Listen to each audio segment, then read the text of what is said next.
it's just really, really great to have a second production of a play in Canada, because very often we only have one production and then the play dies.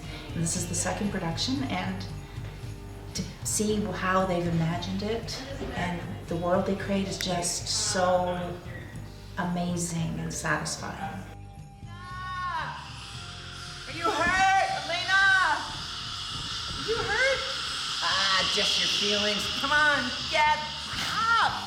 We're in our third preview for tonight, so I think it's coming along fine, but they do, thank God we still have, one more preview, so I still, as a director, am able to still direct them and still finesse and tweak, and I think the show is great, but I want it to be excellent. So we're at the stage now of transitioning the show into greatness and to excellence, so we're at this stage now.